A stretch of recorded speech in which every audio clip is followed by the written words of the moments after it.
Thousands of murders happen every single day. Some of these murderers just commit crimes of passion due to a short temper, and some are affected by some type of mental illness. Luckily, it has become easier to catch killers nowadays thanks to the advancement of technology. Arguably, however, the media publicizing these murders can be contributing to creating killers right before our eyes. Some people actually look up to these murderers as their idols and want to be just like them.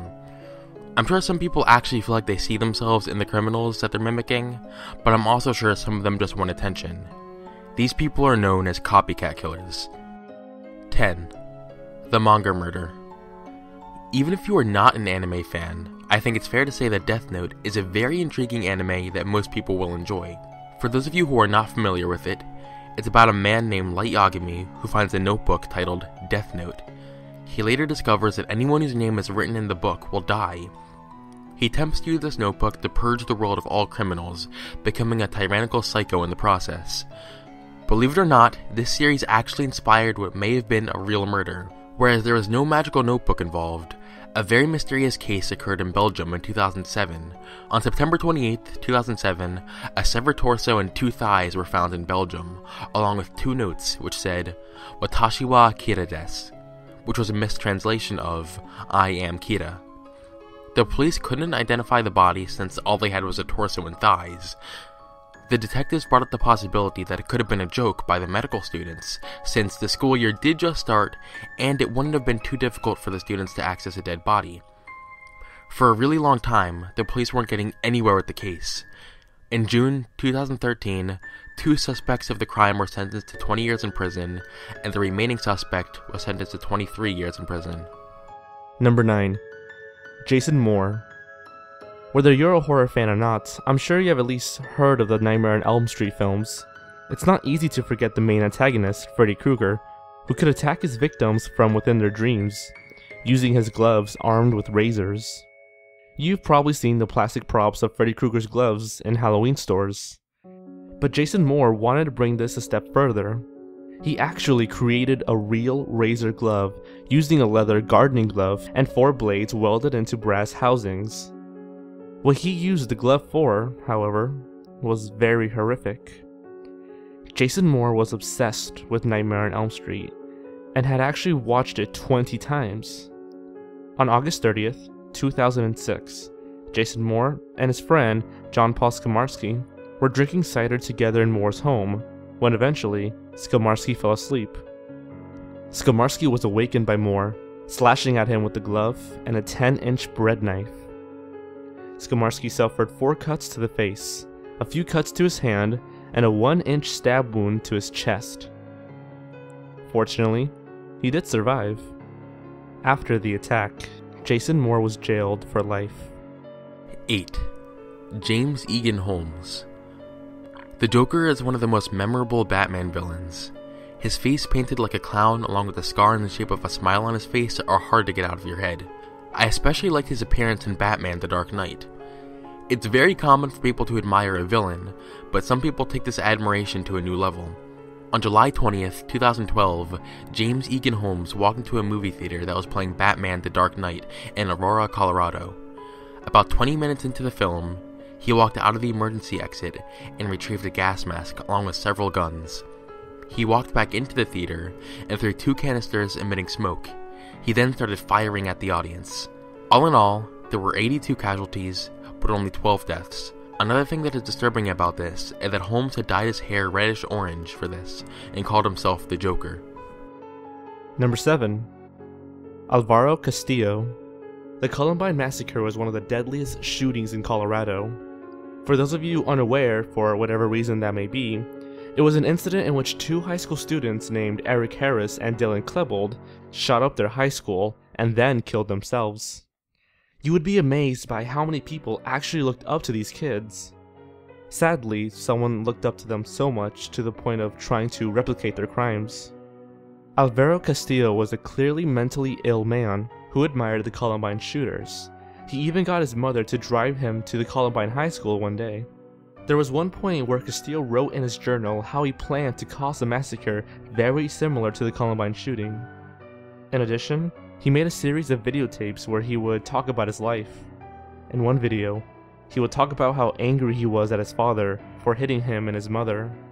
On August 30th, 2006, Alvaro Castillo, who was 18 years old at the time, shot his father 7 times in the head and neck, and then proceeded to a school called Orange High School.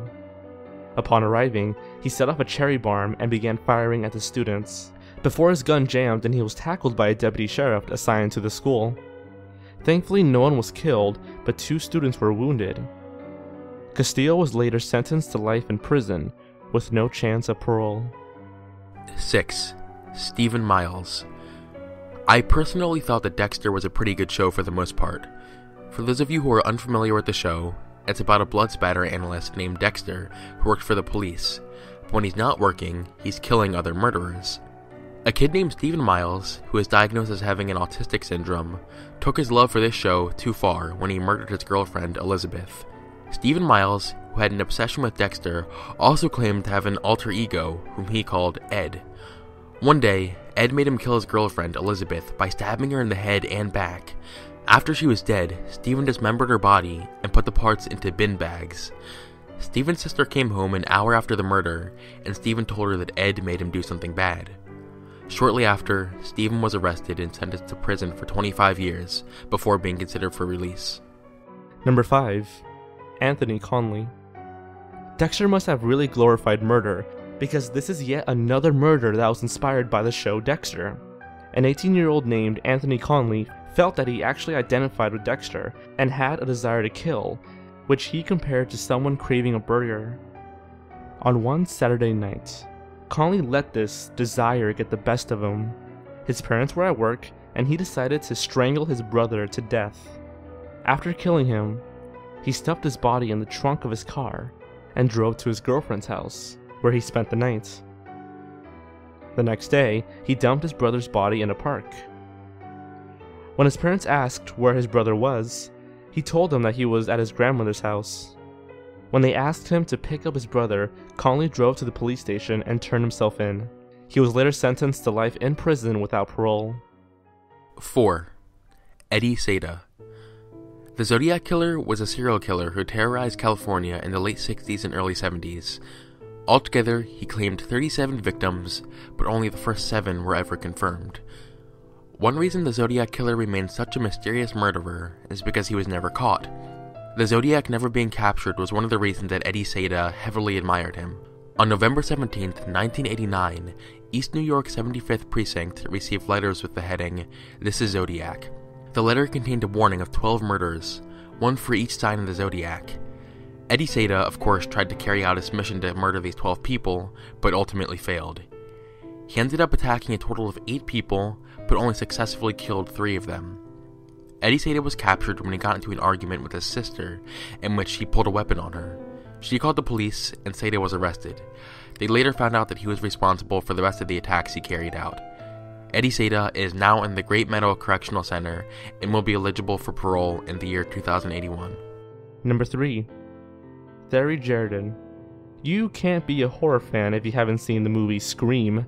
Whereas some people aren't huge fans of the movie, it's undeniable that it was still pretty good. One thing that you wouldn't expect from this movie, however, is for someone to use it as the basis of a revenge plan.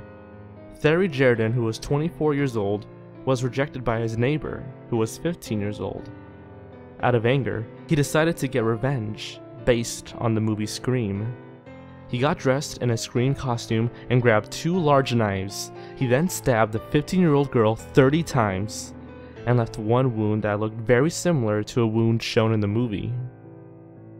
After the murder, he called his father and a coworker to tell them what he had done. This obviously led to them informing the police of Jerden's crime, which also led to his arrest. 2. Derek Brown. Derek Brown, who was 47 years old, wanted to follow in the footsteps of Jack the Ripper. In August, Brown picked up a girl named Xiao Mei Guo from the Whitechapel area of East London, which is where Jack the Ripper carried out his 5 murders. Later, Brown killed Xiao. In the month that followed, Brown picked up a 26-year-old prostitute named Bonnie Barrett in the same area and murdered her. The bodies of the women were never found, but police found a massive amount of blood evidence in Brown's apartment. The highest concentration of blood in his home was found in his bathroom, where the police believe he dismembered his victims to dispose of their bodies.